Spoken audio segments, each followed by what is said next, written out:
தாம் இயற்றிய கம்ப ராமாயணத்தை அரங்கேற்றுவதற்காக பல தலங்களை தேடி இறுதியில் ஸ்ரீரங்கம் அரங்கேற்றுவதற்காக ஸ்ரீரங்கம் வந்தார். அப்பொழுது உள்ளூர்வாசிகள் அனுமதி மறுத்தனர்.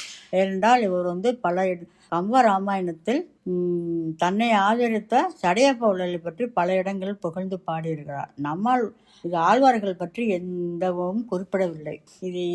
இதனால் மனம் வருந்தி கம்பர் தன்னோட ராமாயண ஏடுகளோட பெருமாளிடம் வேண்டிக் கொண்டிருந்தார். அப்பொழுது பெருமாள் உன்னை ஆதரித்த சடையப்ப வள்ளலை பாடியிருக்கியே, என்னை பகழ்ந்து பாடிய சடகோபனை நம்மாழ்வாரை பற்றி பாடலையே, அவரையும் சேர்ந்து பாடுன்னு சொன்னோன்னே சரி இவரும் கம்பரும் அவரை பற்றி பாடி கம்பர் மண்டபத்தில் அரங்கேற்றத்தை செய்தார். இந்த மண்டபம் தாயார் சன்னதிக்கும் மேட்டலிகை சிங்க பெருமாளுக்கும் எதிரில் உள்ள மண்டபம். மேட்டலிகை சிங்கரோட தோரணை பலே பலே என்று சொல்வது போல் உள்ளது.